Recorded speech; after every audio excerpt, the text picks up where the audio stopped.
আসসালামু আলাইকুম রহমতুল্লাহি ওয়া বারাকাতুহু। সুপ্রিয় মুক্তির পথের দর্শকবৃন্দ, আপনি কি জানেন জেনার সূচনা কখন ও কিভাবে হয়েছিল? পৃথিবীতে কোন নাফরমান ব্যক্তি সর্বপ্রথম জেনার গুনায় লিপ্ত হয়েছিল এবং জেনাকারীর শাস্তি কি? জানতে হলে ভিডিওটি শেষ পর্যন্ত দেখতে থাকুন।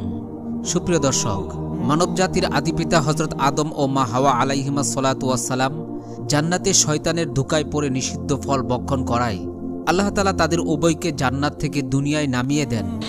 অতঃপর আল্লাহ তাআলার আদেশেই বাবা আদম ও মা হাওয়া মানব জাতির বংশ বিস্তারে সন্তান জন্ম দিতে থাকেন। হযরত মা হাওয়া আলাইহিস সালাতু ওয়াস সালাম একসঙ্গে জোড়ায় জোড়ায় একটি পুত্র ও একটি কন্যা সন্তান যমজভাবে জন্ম দিতেন। এভাবে তিনি 40 জোড়া সন্তান জন্ম দিয়েছেন। তৎকালে আল্লাহর বিধান অনুযায়ী প্রথমবারের পুত্রের সাথে দ্বিতীয়বারের কন্যা ও দ্বিতীয়বারের পুত্রের সাথে প্রথমবারের কন্যার বিবাহ হতো। তখনকার শরীয়ত অনুযায়ী এইরূপ বিবাহ প্রয়োজন ছিল, কারণ তখন হযরত আদম ও মা হাওয়া ছাড়া পৃথিবীতে আর কোনো মানব ছিল না। তাদের পুত্র কন্যা সকলেই ভাই বোন, কাজেই ভাই বোনদের মধ্যে বিবাহ না হলে তারা সকলেই অবিবাহিত থেকে যেত, ফলে পৃথিবীতে আর বংশবৃদ্ধি হতো না। বাবা আদম ও মা হাওয়া আলাইহিমা সলাতু ওয়াস সালামের 2 জোড়া সন্তান যথা হাবিল ও লিউজা এবং কাবিল ও আকলিমা ভূমিষ্ঠ হল। শরীয়ত অনুযায়ী প্রথম তরফার ছেলে হাবিলের সাথে দ্বিতীয় তরফার মেয়ে আকলিমার বিয়ে এবং দ্বিতীয় তরফার ছেলে কাবিলের সাথে প্রথম তরফার মেয়ে লিউজার বিবাহ স্থির হল। কাবিলের যমজ বোন আকলিমা ছিল হাবিলের যমজ বোন লিউজা অপেক্ষা অনেক সুন্দরী, কিন্তু যেদি কাবিল তার যমজ বোন আকলিমাকেই বিবাহ করবে, কেননা সে অপরূপ সুন্দরী, কিন্তু তৎকালে শরীয়ত মতো তাহা বৈধ ছিল না। হযরত আদম আলাইহিস সালাতু ওয়াস সালাম তার ছেলে কাবিলকে বুঝাতে লাগলেন, কিন্তু কাবিল তার সিদ্ধান্তে অনড়, বাবার নির্দেশনা আমলে নিল না। হযরত আদম আলাইহিস সালাতু ওয়াস সালাম সমস্যায় পড়লেন। এমন সময় আল্লাহর নিকট হতে আদেশ আসলো, হাবিল ও কাবিল উভয়কে আল্লাহর ওয়াস্তে কুরবানি করতে হবে। যার কোরবানি আল্লাহর দরবারে গৃহীত হবে সেই আকলিমাকে বিবাহ করবে। কাবিল নিজে কৃষিকাজ করত, ফলে সে কিছু গম ও তরকারি আল্লাহর নামে উৎসর্গ করল, আর হাবিল মেষ চড়াত, তাই সে একটি মোটাসোটা মেষ আল্লাহর নামে উৎসর্গ করতে তারা উভয় একটি পাহাড়ের চূড়ায় রেখে আসলেন। লক্ষণীয় হল, কৃষিকাজ পশুপালন এটা পৃথিবীর সূচনাকাল থেকেই চলে আসছে। আল্লাহ তাআলা পৃথিবী আবাদ করতে প্রয়োজনীয় জ্ঞান নবীদের মাধ্যমে মানব জাতিকে শিখিয়েছেন, অথচ আমরা মানব জাতির কল্পনাপ্রসূত ভুল ইতিহাস পড়ে থাকি আদি মানুষ নাকি কোনো কৃষিকাজই জানত না, অথচ বাস্তব সত্য ইতিহাস তার বিপরীত। সুতরাং হাবিল কাবিল উভয়ের কুরবানি পাহাড়ে জমা রাখা হলো। তখনকার নিয়ম অনুযায়ী আকাশ থেকে অগ্নিশিখা এসে যার কুরবানি পুড়িয়ে দিত তার কুরবানি কবুল বলে বিবেচিত হতো, আর যার কুরবানি অলৌকিক অগ্নিশিখা পুড়িয়ে ছাই করে দিত না সেটা কবুল নয় বলে বিবেচিত হতো।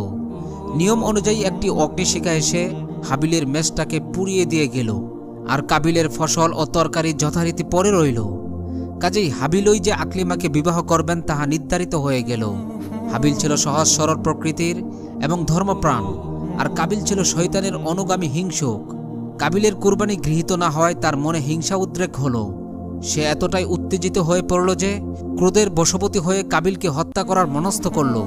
আল্লাহ তাআলা ইরশাদ করেন, ফাতাওয়াআত লাহু নাফসুহু কাতলা আখিহি ফাকাতালাহু ফাআসবাহা মিনাল খাসিরিন।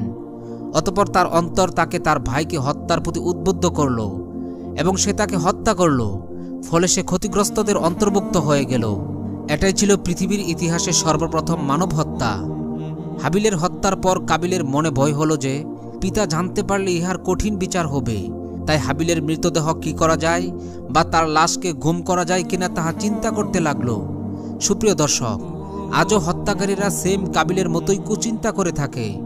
বর্ণিত আছে, কাবিল তার ভাই হাবিলের লাশকে 40 দিন পর্যন্ত কাঁধে বহন করে বিভিন্ন জায়গায় ঘুরতে থাকে, কিন্তু কি করবে কিছুই বুঝে উঠতে পারছিল না। এ অবস্থায় কাবিল দেখতে পেল যে 2টা কাক পরস্পর মারামারি করতে করতে একটি অপরটিকে মেরে ফেলল। তারপর জীবিত কাকটি ঠোঁট দ্বারা মাটি খুঁড়ে একটি গর্ত করে মৃত কাকটিকে ওই গর্তের মধ্যে পুঁতে উপরে মাটি দিয়ে ডেকে সমানভাবে উড়ে চলে গেল। কাবিল ব্যাপারটি মনোযোগ সহকারে প্রত্যক্ষ করল আর ভাবল, আমি যদি কাকের ন্যায় করি সেটা তো ভালোই হয়, আমার একটা কাকের সমান বুদ্ধিও নেই। অতঃপর সেও কাকের প্রদর্শিত নিয়মে মাটি খুঁড়ে হাবিলের লাশ মাটির নিচে পুঁতে রেখে চলে গেল। আল্লাহ তাআলা বলেন, ফাবাআসাল্লাহু গুরাবান ইয়াবহাসু ফিল আরদি লিয়ুরিয়াহু কাইফা ইওয়ারি সাওআতা আখি। অতঃপর আল্লাহ তাআলা এমন একটি কাক প্রেরণ করলেন, সে মাটি খনন করছিল যাতে তাকে শিক্ষা দেয় যে আপন ভ্রাতার মৃতদেহ কিভাবে আবৃত করতে হবে। ক্বালা ইয়া ওয়াইলাতা আজাজতু আন আকুনা মিসলা হাযাল গুরাব ফাওয়ারিয়া সাওআতা আখি ফাআসবাহা মিনান নাদিমিন। সে বলল, আফসোস, আমি কি এ কাকের সমতুল্য হতে পারলাম না যে আপন ভ্রাতার মৃতদেহ মাটি দ্বারা ঢেকে দেয়। অতঃপর সে অনুতাপ করতে লাগল।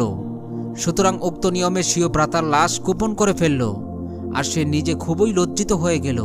পাপিষ্ট কাবিল বাড়িতে ফিরে তার বোন আকলিমাকে নিয়ে বাড়ি থেকে পালিয়ে গেল।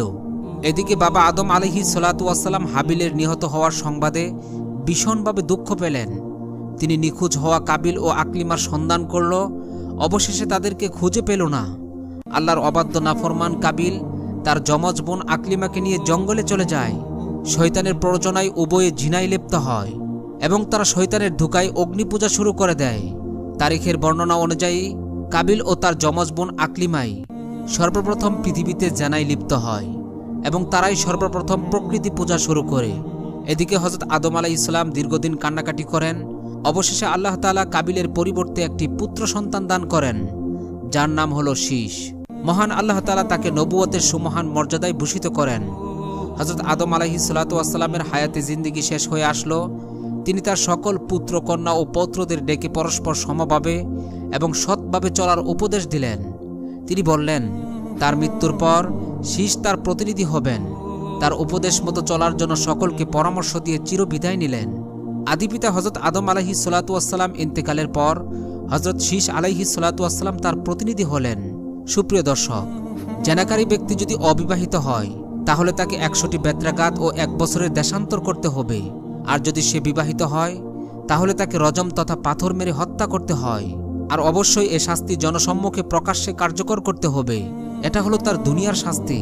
আর পরকালে রয়েছে ভয়াবহ আযাব যদি সে তওবা না করে মৃত্যুবরণ করে। হে আল্লাহ, আপনি আমাদের সকলকে মহাপাপ থেকে হেফাজত করুন। আমিন।